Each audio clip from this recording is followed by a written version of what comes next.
There's no turning back now. I already pressed the button. Did I mean to? No. Did I have my sweet Triple T hat on? That'd make a great Christmas present. Yeah. Do I know where all the ones that are potentially for sale for all the people that are listening so I can send it out to them? No, but I could probably find them. Either way, the voice you're hearing is me. It's Matt. It's Beard Laws, and joining me as always, the Yo-Yo King, Burley. Yo-Yo.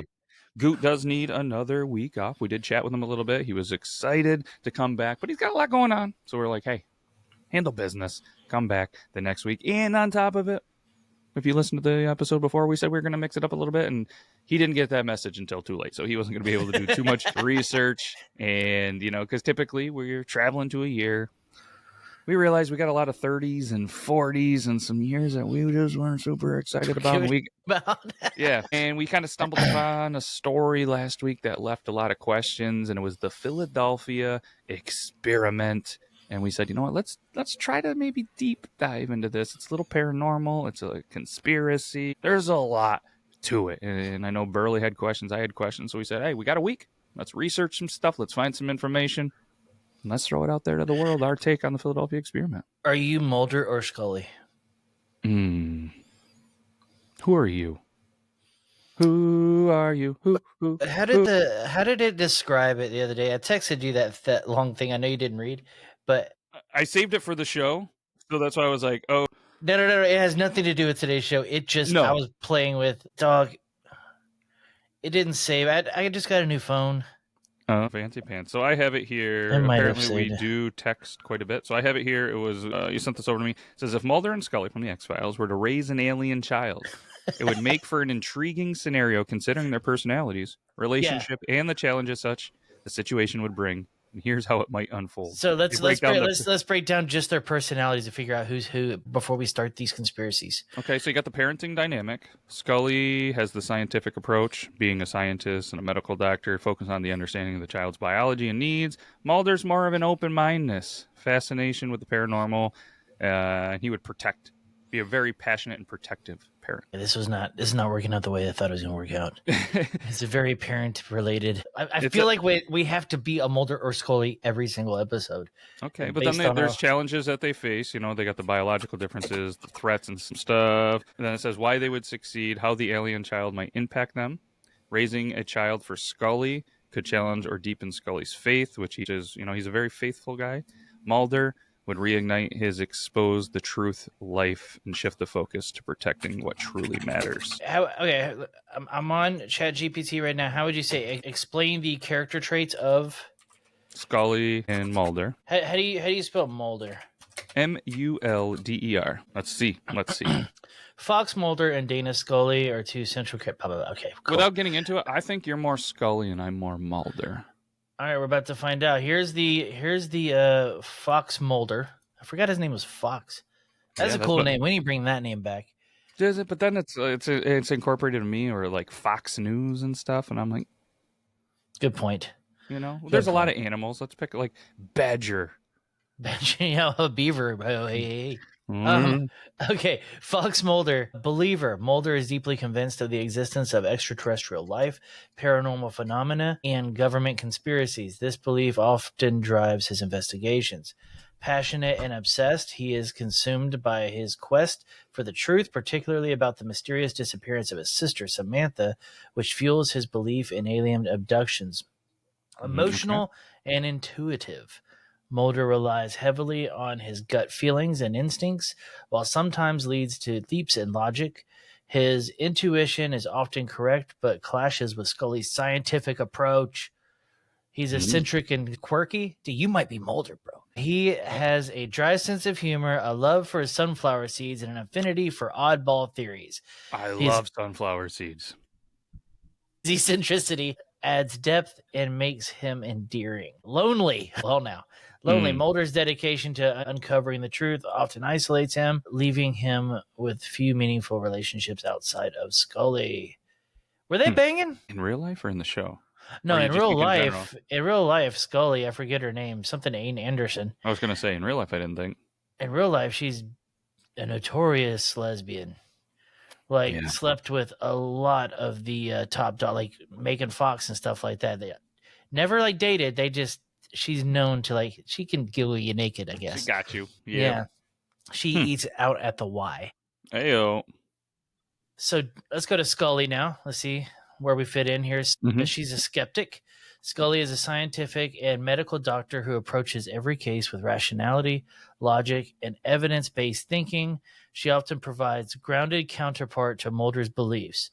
Rational and methodical, Scully relies on scientific principles and is reluctant to accept supernatural explanations without empirical proof. She's strong and resilient despite facing personal tragedies, including cancer and the death of loved ones. Scully remains steadfast in her convictions and duties.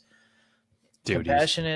Compassionate, Scully's empathy shines through in her interactions with victims and her loyalty to Mulder, even when she disagrees with them. And complex faith.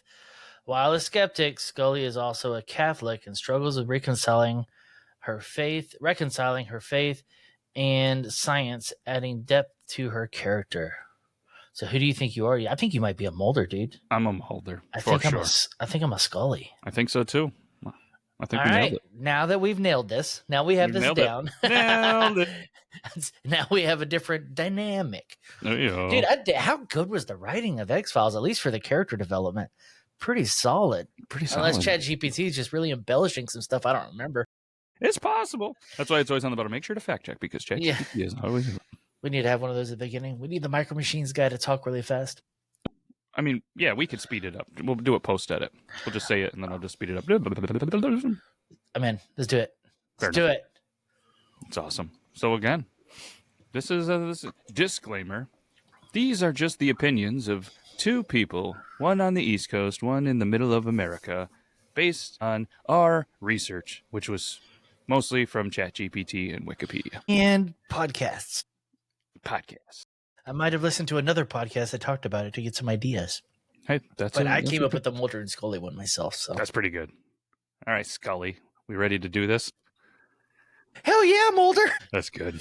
That's good. Like I said, we talked about it a little bit. For anybody, do you want to kind of get them up to speed on what the Philadelphia? I mean, it's the quick synopsis. Yeah. Before we dive right into it. We kind of, we teased you a little bit last week with the Philadelphia experiment, a cream cheese debacle. No, as it was 40? So the 43 was when they kind of hinted at it, but we covered 46 is when it started to resurface. But it was 43 right around then, I think, when the U.S. Navy experiment really happened, ramped up, whatever. I need empirical truth, Mulder. I need proof. The proof is out there. I want to believe, Mulder. This is my new character. I like it. Yeah, 1943, supposedly, green mist was spotted. Ship disappears, pops up, was it 250 miles away as the crow flies in New York? Norfolk, right? Virginia? Oh, was it Virginia? Okay. It was Virginia, Something happened in New York. It might be another. There's another. We'll find out at the end of the show. But something ties into this experiment, a bigger experiment. Very much so. It's fun. This is fun. Where the dominoes lie. All right, so now you got the synopsis. Let's dig into the dirt, right? Let's do it. The dirt. So I found out this happened. 1943 supposedly. Then people like Halloween, you mentioned. You mentioned last week that there was no evidence of. Was it what's the name of the ship? The Eldridge. The USS Eldridge. The Eldridge being in Philly at that time. But it was there 3 months after. So in the 40s, I mean, it wasn't exactly internet or timestamps. They could have just had the game of telephone off a little bit, right? What do you think? Man, I feel like, I don't. So, I mean, the whole thing, not to jump ahead, but a lot of everything that's said is from old dude Carl. I know he's got a much longer, different name, but he went by Carl Allen. And a lot of the stuff is there. I mean, he was apparently in and at the U.S. Navy shipyard in Philadelphia. I don't know if you've ever flown into Philly or whatever. You see said Navy shipyard. It's a pretty cool scene. I've seen it, obviously, from the air flying into Philly and stuff like that. But he described seeing this exact ship. And I believe he was a military person, whether in the Navy. I'm assuming the Navy because he was there in the shipyard. he knows that this boat was there, and he was the one that saw the experiment and was the, would you call him brave? The one that outspoke and kind of brought this to light. Here's my problem. I'm going full Scully here. Yeah. More than 10 years after, we just have these letters from Carl Allen, which I'm not convinced that second L is just not a capital I. So it was just all, it all ties together. But if we're all basing this off of letters, yeah, I don't know, man. It's just like, wasn't there like some weird capitalizations and stuff like that these letters, and they were trying to say that aliens wrote it and stuff like that? Yeah, it really ties into a lot of UFO stuff. I believe Carl and his community and the stuff that he was into he was into the paranormal. He was into the UFO stuff. And obviously we're in the world where all of the stuff was released. And at the time of the recording, New Jersey's getting all sorts of weird lights and drones. And is it alien? Is it this? Is it a cover up? But last night, Houston hit the list. Well, you guys are seeing. We got the drone UFOs now. Yeah. Did you see any of them? Or I did not. I woke up to a lot of people say, "Hey, did you see that?" What do they look like? Because the other night we were driving home, and of course we're all over the place driving. Very interesting place, and I know people are like, "Oh, you're from New York, so you're near New Jersey." Yep, about 8 hours away from New Jersey. We're pretty close. We looked up in the sky, and it was green laser-like lights, big. Pretty big, and it just looked like lasers and green and everywhere, and we're just like, and then all of a sudden, boop, it was gone. I was like, really? Wasn't a plane, wasn't a star. I don't know what it was, but it was just interesting. Yeah, ours are like red circles. So maybe we got the greens over, and that's, I mean, I've seen drones. There's not a lot of drones where we live. There's a couple of people, because apparently in the state of New York, I don't know if it's everywhere, you actually have to have a drone license. You're supposed to anyways. I mean, you can fly whatever you want on your own property, but to be in the airspace with a real good drone, which I think makes sense. You don't want people just doing whatever they want with a drone. Not a lot of people are flying them around here. And it seemed way too big. I mean, do you remember when everybody thought the end of the world was happening? Whenever, whatever Tesla was testing over the ocean, or SpaceX or whatever? Oh, yeah. When they didn't really tell everybody? I remember we were camping, and all of a sudden we saw one. I was like, "Oh, that's cool, shooting star." Wait, that's weird. And then it was just like you said, it was zoom, one just after the other, following each other in a great path. We're like, "What?" Not to get totally off track, but do you know what the leading theory is? Mm-mm. Because they keep finding them near like ports, major ports. Okay, so the major theory is they're looking for radiation. Like there's a dirty bomb, because they've been spotted in Jersey. Spotted in Philly now. It's major ports. Houston's a major port. I wouldn't be surprised if somebody starts popping up alpha by LA. That's another major port. Yeah. So if they're looking for a dirty bomb coming in, radiation, that makes sense. That would make sense, especially when you start, thinking the UFOs and how they prop up. Strong ties to water, strong ties to nuclear, dirty bomb, radiation, whenever stuff like that starts to pop up. When there was what was the major nuclear power plant that Chernobyl. exploded? Yes, a lot of UFO activity around then, after, before. Makes you wonder. If we have drones now at Best Buy, how long have they had drones in the U.S. military? You have to imagine way more. This isn't something, obviously, neither of us have worked for the government, been a part of any service. Well, neither one of us two. That's what I'm saying. But from a lot of things that we've listened to, we've read, we've watched, there's a lot of things that our lovely government does cover up. So with the drone technology being a new thing, you know damn well it's an old thing, which we've ties had back, it for a minute, yeah. Which ties back to with the Einstein, his what was his research called there that was a part of this? Yes, god damn it, unified field theory. Yeah, you know what I mean. They have the Did you try to read about unified? Yeah, there was a lot of stuff I didn't understand. Yeah, there was a lot of. I was just like, all right, well, I guess this is something I'm never going to understand. Yeah, and if there is anybody out there that is an expert in this, we'd love to have you on, but I want you to keep it within 10 to 15 minutes, because I think if a lot of people are like us, they can't follow it. Let's do more this. than that, or be able to break it down for us. Like, I don't know. I think he's going to pull it up and just read a little bit of it to No, here's give what I'm you. going to have ChatGPT explain unified field theory in 50 words or less. Oh, I like that. So, like, Albert Einstein, if you guys don't know him or have ever heard of him, then unfortunately you probably didn't go to a public school, or if you went to a home school, then you were probably taught very, very wrong by your parents, or just a bad thing.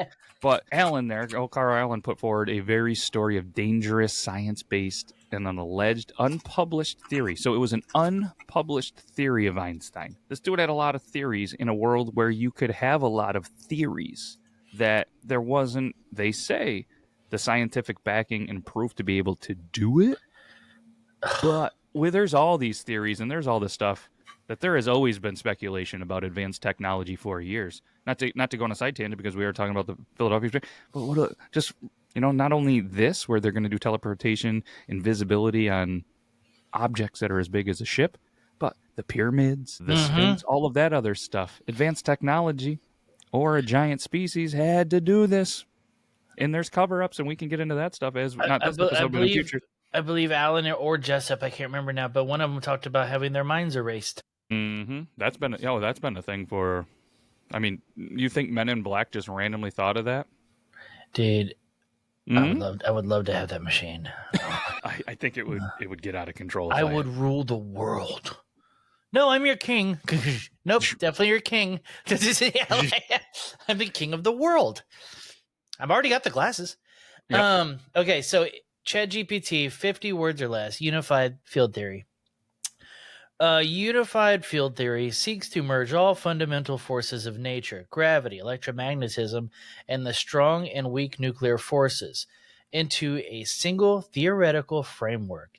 It aims to explain the universe's workings through one set of equations, bridging Einstein's relativity with quantum mechanics, but remains an unsolved scientific challenge, unless you live in Philly. Mm-hmm.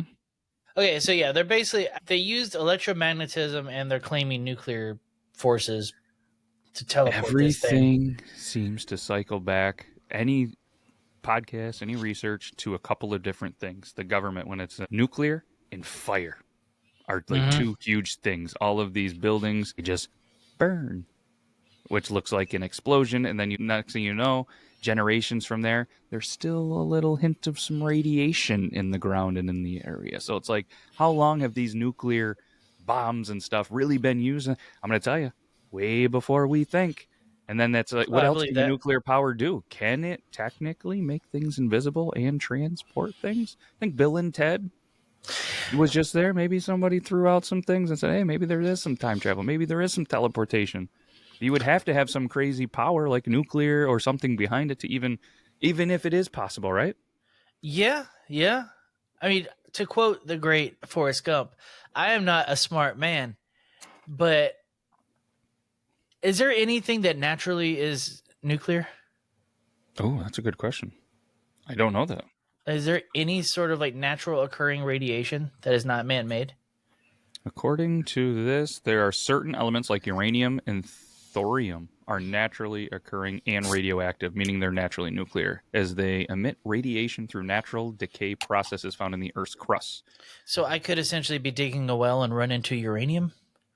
I have no idea where uranium comes from, dude. I've never I even have, thought about it. yeah, and it's actually called NORM, NORM, naturally occurring radioactive material. Really? So next time you talk to your buddy Norm from Cheers, again, Norm! Norm. And he'll look at us and go, what do we got here? We got here something. Nope, that's Nope, not what nope. I'm so sorry. Mark that. Wrong button. It didn't Can't come hear through. that? No. Oh, none of that came through? Well, that's fun. So just to let everybody know that nuclear energy is not, actually found in specific locations, but it's produced through a process called nuclear fission, which occurs when the nuclei of atoms like uranium are split apart in a nuclear reactor, releasing a large amount of energy. Yeah, so that's what they...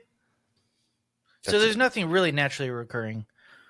I think it's, like I said, it was the breakdown of uranium, but I don't know. Like I said, I don't know where you find it. We're not scientists. I couldn't even pass chemistry in high school. I mean, so we're not going to get into the. We're not rocket surgeons. It's fine. No. Sorry. Yeah.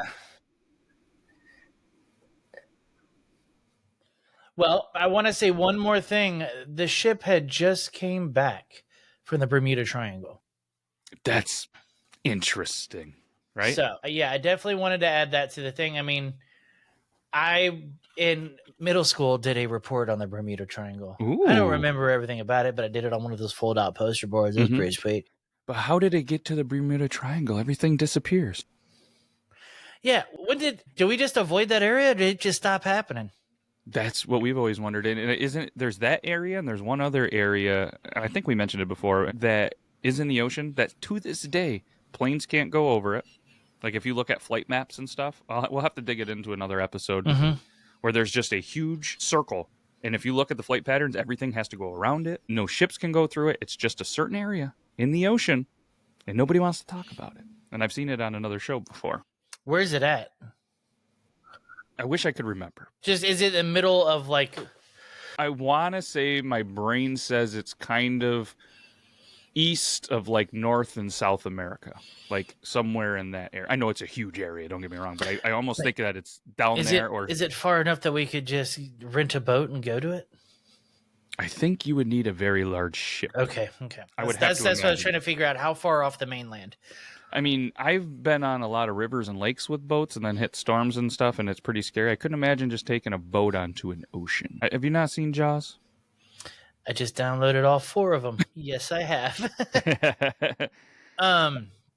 Yeah. Okay. So Bermuda Triangle. It's back from Bermuda Triangle. Perhaps it has brought back some sort of. Wait, didn't it? I've always assumed that. Let's see here. Dude, yeah. Boom. All right, we're Boom. cracking the case. Scully. Cracking it. Or yeah, Mulder. Mulder. We're cracking the case here. So part of what makes the Bermuda Triangle Bermuda Triangle and dragging planes down and ships down, they say there might be extra magnetism there, right? Yeah. So Yeah. what's part of the unified field theory? Electromagnetism. Boom. Mm-hmm. Boom. Boom. Boom. Boom. Now I don't know where the green mist came from, That's but that is Philly for you. Mm-hmm. No eagles. But I think that's probably part of the embellishment. I think there's some truth in this, probably. Mm-hmm. Yep. Now, do you suppose cover up? I think there has to be at least some kind of cover up. But my thing is too, if Carl is the one dude, he's really the guy. Even though there's lots of reports of other witnesses, and you see it in all these documentations. Other witness, other witness, witnesses, witness. But he was the only one to speak up. But you got to remember, whether it's even today, allegedly, and it's probably a lot harder today with the technology, but back then, I don't think it'd be hard for the government to step in and be like, you're not going to say a goddamn thing, right? Well, yeah, exactly. You know? You know how they can get away with that? Pretty easy. In 1951, a little thing called the Invention Secrecy Act came into place, sir. How convenient that in the fees they start with this, and then the story comes out in late 55. And so Carl Allen actually sent this anonymous package marked Happy Easter, which actually contained a copy of Morris K. Jessup's book, The Case for the UFO Unidentified Flying Objects to the U.S. Office of Naval Research. The book was actually filled with handwritten notes, and in its margins, written with 3 different shades of blue ink, appearing to detail a debate among these individuals, the 3 different ones, only one of whom is given a name, and it's Jemi, Jemi, and they commented on Jessup's ideas about the, propulsion of flying saucers and the alien races and all of that crazy stuff. 4 years after. Yeah. Well, hold on. Hold on, brother. Dude, there's a whole book about Carl Meredith Allen. Have you seen what he looked like, by the way? In the Google searches, and you can bring it up if you want. My computer, my Chrome's acting weird, dude. It's taking forever to load a page. It's weird. Weird. Here, I'll bring it up. Carl Allen. There's a lot of Carl Allens. Yeah, you got to type in Philadelphia Experiment. Yeah, I had the same problem. The main Carl Allen's an older black gentleman. Yes. Politician, maybe? Good. What a stud. Bro, he had some names, sir. So this is the Philadelphia Experiment, the Revealer. This is the same guy, I do believe. There's a book called Hoax, and it just has an old picture of Carl Allen on it. Oh, this is a different one. Oh, yeah. Go to the one that says Biblio. That's the famous picture of him. Yeah. Carlos Allende. Okay. That's not now. You can now you got a face to the story. He also went by Carlos Miguel Allende, Carlos Miguel Cristofario, Carl Meredith Allenstein. He had some. He was Carlos. Yeah, He had a little. Was he a probably had to do criminal? some Why do you have so hiding. many different names? Probably had to hide. Probably run from the government. Wouldn't you imagine? I mean, he's throwing out these allegations. Were they allegations? Dude, we make allegations weekly. Because he claimed to see this whole experiment while he was serving aboard the SS Andrew Furoseth. That's one. Yeah, Yep. I keep So apparently, forgetting that name. So obviously he's a seaman. He's a Navy guy working on the boat, and this is when he sees it while he's in there. In his account, a destroyer escort was successfully made invisible, but the ship inexplicably went to Norfolk, Virginia, like we already mentioned, for several minutes, and then it was back in the Philadelphia yard. So, it came back? I did not see that part. Yeah. It came back. So it was gone for several minutes, which in a lot of the research I saw, there was never a specific. It was just several. But you picture this. It's not, you're in the 40s. Maybe you have a watch. I mean, if you're in the service, you probably do. But you just see a ship disappear. And you're probably like, what? Yeah. Probably not like, start stopwatch. Mm-hmm. Oh, it was so several minutes, and then all of a sudden it's gone, and it comes back. And that's when, like we talked about a little bit last week, there was the ship's crew who suffered, side effects, which some of them were insanity, they were intangible, and they were actually just, some of them were just like frozen in place, like just couldn't move apparently. Wasn't there a report of someone being like molded to the ship? Like infused or fused, whatever. I'm imagining Han Solo. Yeah, that's exactly what I mean, and then you know what I mean? You see all these other movies with just like ghost ships and stuff that happens, and they're just, like you said, it just there. I mean, but again, I tried very hardly this week to try to find death records of that medical stuff right around that time. But again, it's the 40s, so the technology's not good. And let's be honest, if the government or any agencies or people really wanted to cover something like that up back then, I have to imagine it's pretty easy. Could you imagine just, the government coming in, whatever division come in and be like, hey, we're going to need to confiscate these records. We're doing you know what I mean? And then next thing you know, they're gone. Also, let's be honest here. The U.S. government has not always been the best record keeper. Yeah. As it is, especially something like this. I mean, this was a time where a story, not that it's any better here, but I mean, at least people can try to do research, but a story like this goes out there, not only in the U.S., but the world, the panic, you know what I mean? There's a lot of wars still happening in there. Next thing you know, what are they going to do if they're like, shit, U.S. has the ability to go invisible and transport? Like, that's not good. Like, as an enemy. Hey, that could be a false flag too. This could be a totally made up. That's a good call. What was happening in the 50s? Cold War? What did they say it was? Let's see. What war? Dude, are we uncovering propaganda here? I don't think so. The Korean War was 50 to 53. So, like, not only do we have the nukes, but we have invisible boats. Mm-hmm. Do you think? Okay, let's live in the World realm. War II was what? It ended in 45. 39-ish to 45, right? So that's 3. World War II is going on. I mean, that's something that probably would be pretty handy in a world war, right? Let's pretend that we fully are on board. This happened. Okay, this happened. Green mist and all. Okay. Let's also now pretend we're high up government officials. The story as is, as we know it. Success or failure? I'm going to say failure because, well, if it was that much of a success, wouldn't they have kept using it? Or did they keep using it just in different areas? But now the cat got out of the bag, so it's a failure because old Alan saw it and wouldn't shut up.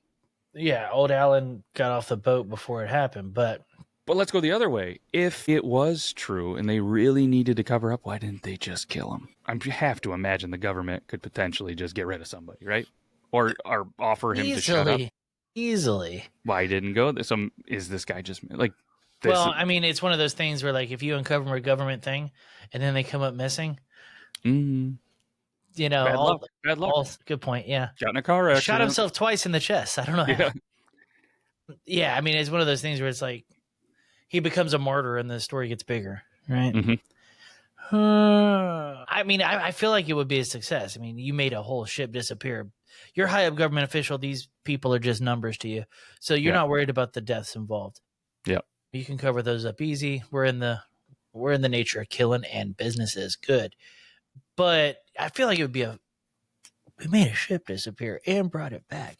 We didn't just make it disappear, but brought it back. That's a huge success story. But not only is that two wild pieces of technology in one, not only invisibility, but transportation or teleportation. I mean, that's pretty wild. You're not only just making it go away for a little bit, you're physically moving it. And I got so many questions like, how does it actually, not the super scientific stuff, but it's like, okay, ready, go. Like, what do they do to make it go? And then, okay, we're here. Let's now send it back. All of the atoms would have to break apart and then reform. Mm-hmm. The ship reformed perfectly, but the people did not. The people were there. They just got, I'm guessing, their brains and you know what I mean. That stuff just didn't come back clean. How long? This is look upable. When did they finally retire the Eldridge? How long after this experiment did the Eldridge still work fine? Because I don't believe that, a valve didn't actually go in the wrong spot or something whenever it came back. It was decommissioned June 17th, 1946. Oh, no. Mm-hmm. So the ship was obviously a Cannon-class destroyer. It was an escort that served in the U.S. Navy for 3 years. 3 years. So from 43 to 46. And it served in North Africa, Casablanca, some other country I can't say, Algeria. It's like Saipa, Saipan. Maine, New York, Okinawa. Oh, it was in Okinawa, huh? Nice. Mm-hmm. A little radioactive, maybe. Dude, okay, this is you're Mulder? Mulder. You're doing your job. Because 3 years after this happened, they're like, man, this thing is causing some issues. Let's get rid of it. I don't think you just get rid of destroyers very often. But listen to this. It gets a little more interesting, in my opinion. It was decommissioned, obviously, by the U.S. Navy. It was then struck from the Navy list in 51. It was sold. And guess who it was sold to? Who? Greece. And they renamed it Leon. What do the Greeks have? What do the Greeks have for a use for a ship that could potentially go invisible in teleportation? Wait. The Greeks have ocean, right? Yeah. Yeah, okay. I was like, aren't they landlocked? What are they doing with this boat? I guess they have oceans. Yeah, I don't know. That's weird. I just thought they were laying around, eating grapes and tzatziki sauce. Oh, that does sound pretty good. I do like a gyro. We had the Arby's gyro there yesterday. Are you blurry on? Am I blurry on your end? No, you look good. Okay. Probably just a connection thing. So just to break it down real quick, obviously the Leon D54 for anybody playing bingo. I'm assuming that's what it's for, but it probably isn't. I just pulled up in 1999 is when it ended up being sold for scrap, but it wasn't decommissioned in Greece until 1992. So they had it from 1951 to 1992. That's a long time. I believe that. I mean, we have a battleship right here, not far from the house, that's been floating there since before I was born. It's some old battleship used in Texas. So, I mean, I get that. They probably paid people to go look at it and get radioactive. They used it for patrols, I guess, primarily, and for cadet officer training. Of this? Can we get a piece of this? Like I said, it was sold for scrap November 11th, 1999. I mean, depending who bought it and where the scraps are, it's a possibility. What a weird... I guess we should have to do some research into was there any invisibility? Was there any kind of interesting training that the Greeks were doing? I mean, we can look that up right now. Let's ask ChatGPT. Yeah, ask ChatGPT. Were the Greeks doing any, what was it, invisibility or teleportation experiments in the 50s? Whoa! They've been studying it since ancient Greece. There we go. So, yes, the ancient Greeks explored the concept of invisibility in their mythology. philosophy, and literature, often tying it to themes of power, morality, and the divine. Very interesting. Mm-hmm. Man, I'm even on military.com, and they're even saying how all the multiple witnesses during the event in Philadelphia, it was a greenish blue glow that surrounded the hull of the ship. And as Don't for tell them that. That's like I, blue, like Cowboys blue. They don't. yeah, They don't like that one bit. they don't like that one bit. They're like, get out of here. And then the generators apparently spun up super loud, and then Eldridge disappeared. So Was obviously, it seen it. loud? I wonder. That's what it sounds like. And this again, this is from military.com, and they said that the generator spun loudly. And then yeah, that's. But then there was a 1994 article by the Journal of Scientific Exploration. Jacques V. Valley theorized that deep-seated imagery is key to planting a hoax into the minds of the masses and the educated public. So he's going with the hoax route. How dare he? How dare he? Dare he? I mean, be honest. I mean, somebody would have leaked it probably.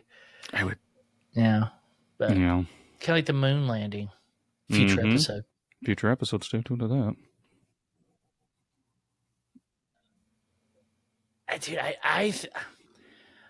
The concept of invisibility is not lost on me. It's just the teleportation is what gets me. That's why I don't want to be a negative Nancy here, but you got to make me believe, Mulder.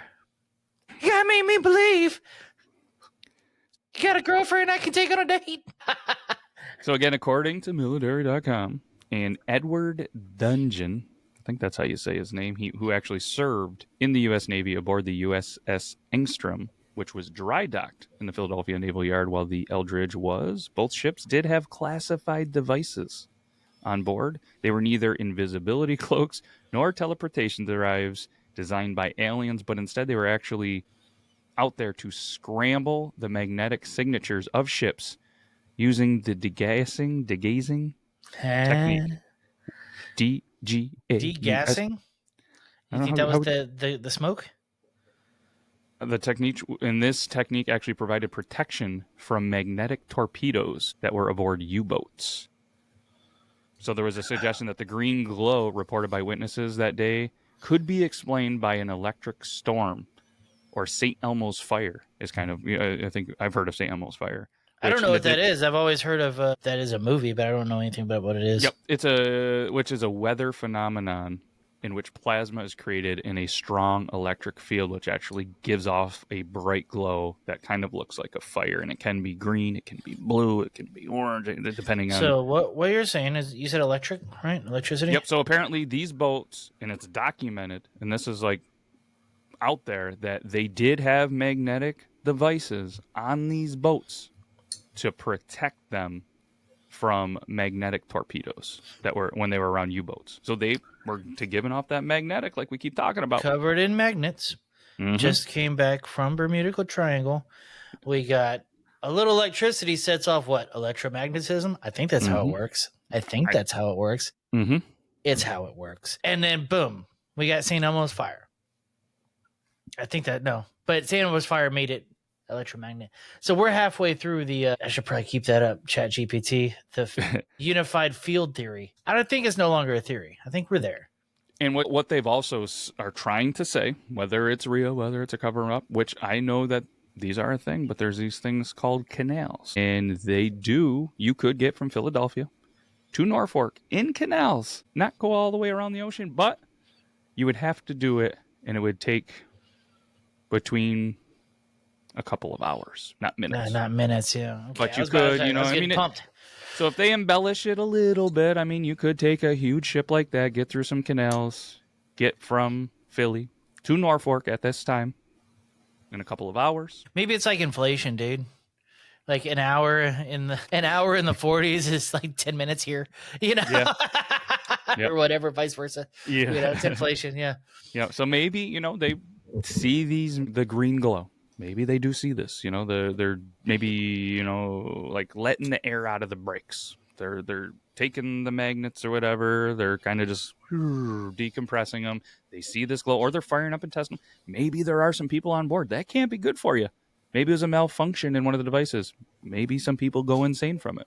Maybe some people do get Didn't sick even from it. think about that, the hallucination factor. The hallucination, this and that. Maybe old Carl Allen was a little close to it too, and the other people on the board, and maybe something went a little screwy. Maybe he really did.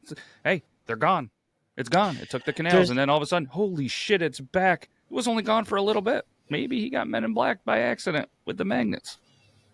So maybe his I story just is real. He was on lie detectors and stuff like that. Maybe he truly does believe what he why saw. wait 10 years?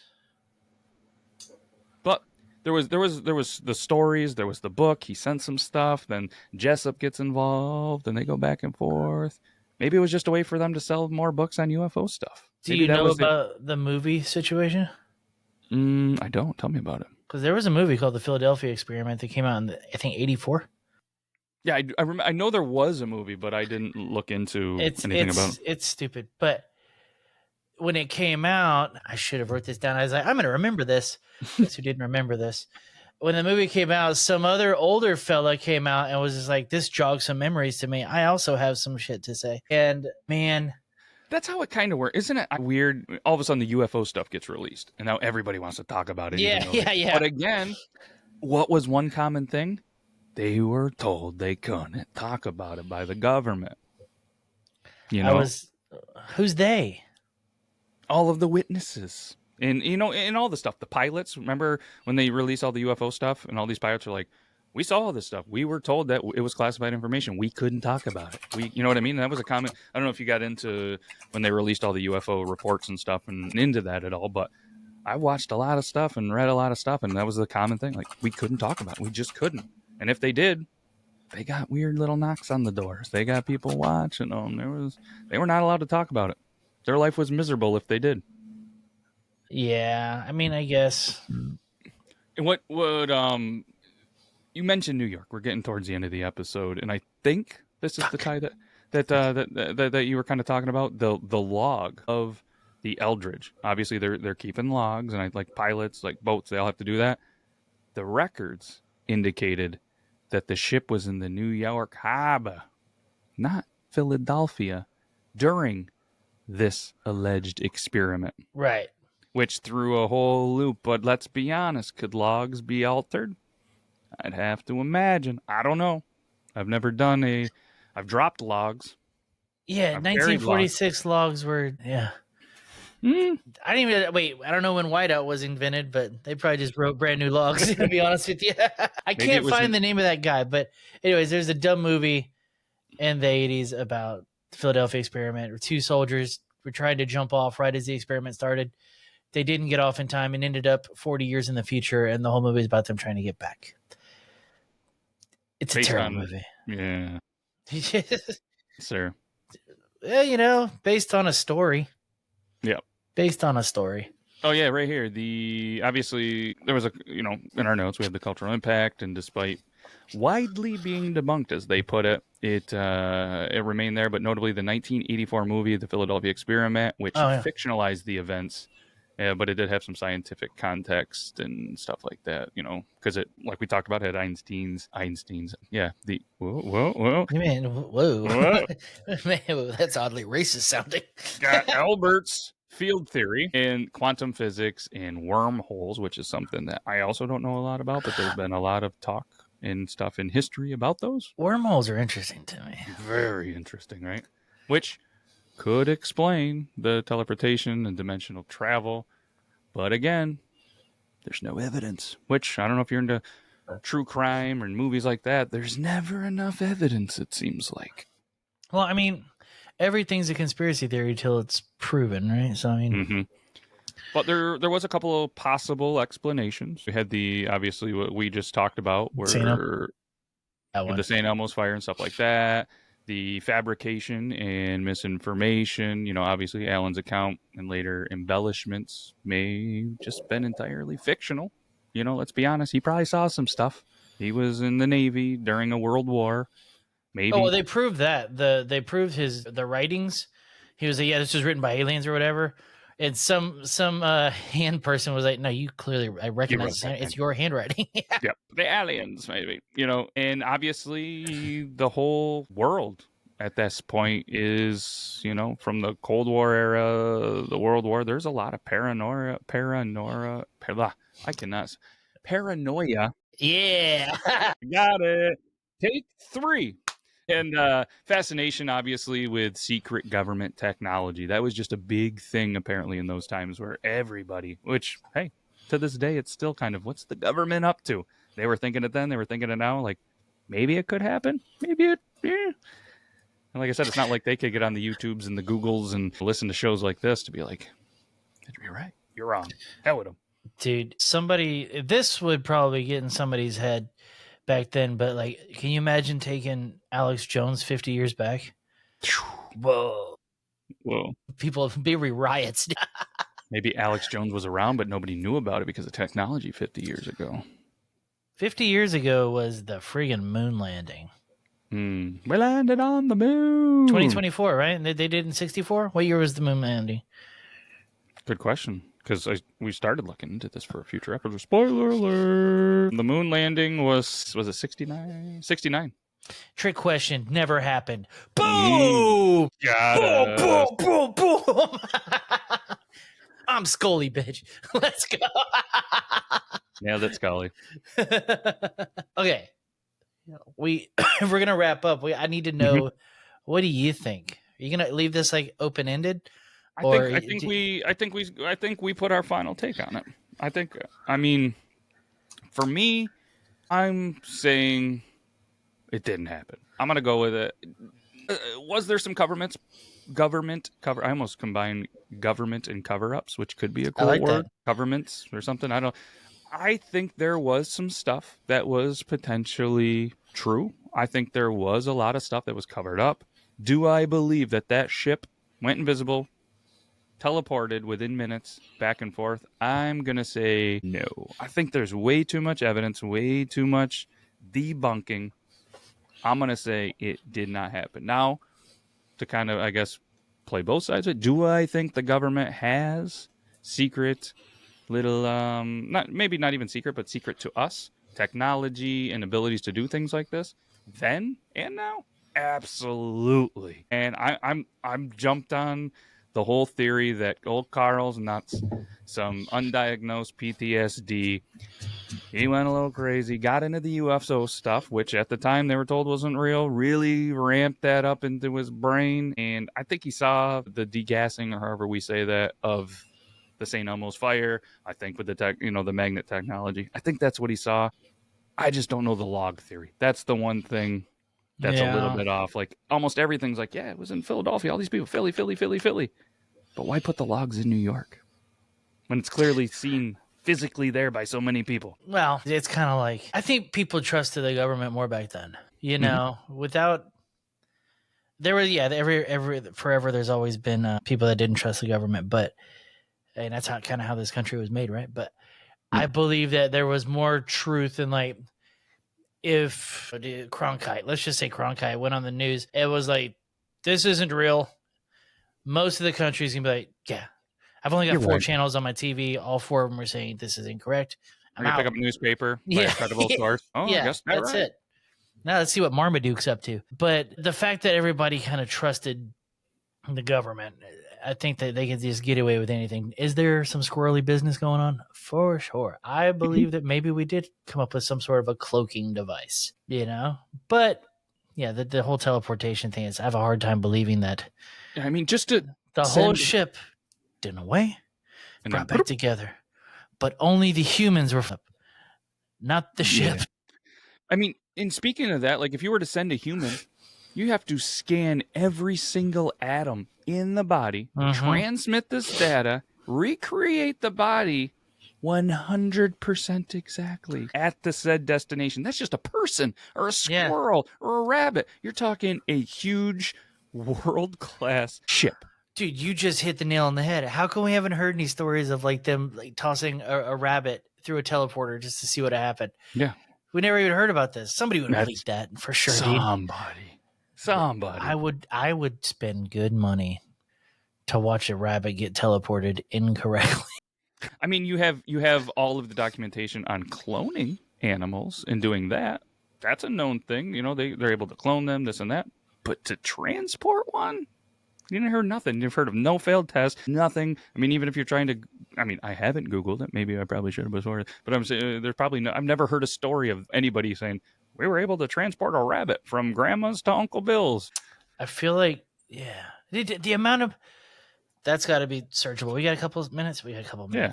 How much money? And it's funny because I guess transported is not the right word. I put transported at first instead of teleported. There's been a lot of transportation of animals. Yeah. Okay. So I searched up how much money has the U.S. spent on studying teleportation. November 2004, the U.S. Air Force calls for $7.5 million to study psychic teleportation. So, and dude, there's something to teleportation.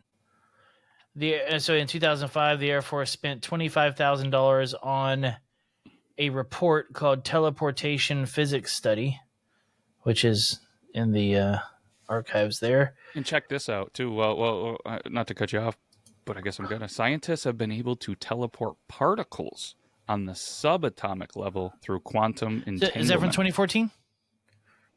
I just typed it in, and that's what the generative AI experiment from Google told me. Check this out. I think we're talking about the same thing here. Probably. I was reading it right when you said it. Yeah, because in this one it says, obviously.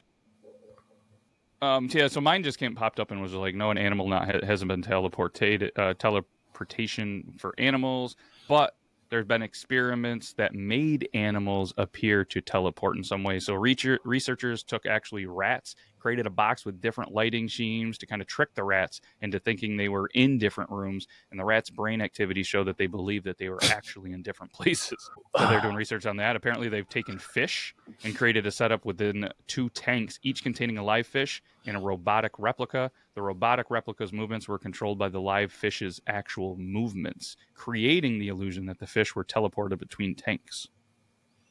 So that's some like Chris Angel shit. Yeah, that's some mind freak.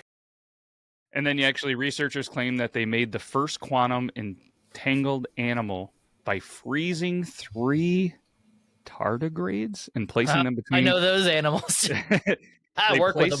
They placed between them between the capacitor plates of superconductor circuits. So they move bugs. I know that they've done it with atoms. On a quantum level, atoms can be in 2 places at the same time. I don't know how that works. I'm not even going to pretend to know how that works. My brain was not made that way. But it is pretty wild to think about that. Technically, teleportation is true, but doing it on a large scale and then ripping apart atoms and putting them back together is a whole thing. It's a big thing. Dude, if one atom is off, your gallbladder is spilling into your body. You know what I mean? Just like... And I mean, you're talking about a military grade ship that probably cost a lot of money. Like, why are you going to send a ship if you had? I mean, if it was real and they did that, they sent a bunch of other shit before they made their way to a ship. What if that's what the Bermuda Triangle is? Maybe that's the hub for all of this. Maybe that's where they go. They do the testing ground. Yeah. And one of the experiments got out. There was a breakout. Yep. Carl Allen figured it out. Let's go. I think we solved the case, Mulder. I think we did. I think we solved that it wasn't real. Yeah, you think we can confidently go and say case closed, Philadelphia experiment debunked? We should set up a thing like we did. We got a didn't happen, maybe, and then definitely happen. Okay, yeah, we'll put it on the poll as long as I remember on Tuesday. We'll put it on the YouTube poll. I don't know. Yeah, we'll put was the Philadelphia experiment real? And we'll put yes, no. We shouldn't give them a maybe, but we'll do maybe comment. And if you click maybe, you have to give us your reason in the comments why you're saying it's real or it could be real. And then also, I mean, this was fun. I mean, we want to believe. We want to believe. And I believe that this was a good time. And if you want us to do more stuff like this, let us know. We got a whole list of stuff that we're debating diving into. Like we've spoiled about we've kind of thrown out there the moon landing, the Bermuda Triangle. I mean, there's so much stuff in history that maybe you know a lot about, and you're going to be like, these guys are idiots. We're not professionals. This is intriguing to us, and it gives us an opportunity not only to sit here and talk to each other, but research some stuff that really fascinates us and chat about it. Are we experts in the field? No. Do we even have the budget to go and travel and see Philadelphia? No. There's a guy in Philadelphia we know that doesn't even know that this Doesn't probably even happen. Yeah, zero clue. He's being No. experimented on right now. But shout out to that Philly guy, Max ABV. Just hit his 100th episode of the Drink Clock podcast. Make sure you check it out. It will air, right? Yeah, well, hopefully. It's 2.5 hours of just wiener jokes. So make sure you check it out if you like wiener jokes and you like. And I felt bad I couldn't make it, but you have obviously Burley from the Rage and Pillage podcast. You've been whacking off from a bunch of the stuff here. You got I think Steph Rock Show was on there. Sarah from In a Pickle was on there. Obviously Max from In a Pickle. And was that the lineup? Bob Bumwine Bob. Bob. Yep. Bob Wino Bob. His name's Bob. And there's something about wine. Yeah. So either way, you got them. So just a bunch of cool people that have been intertwined throughout the podcasting world come together to celebrate 100. Hitting 100 episodes, it's a hell of an accomplishment. Congrats to them. Make sure you guys go check out Drink a Clock podcast, drinkaclock.beer, and check out that episode and all of them.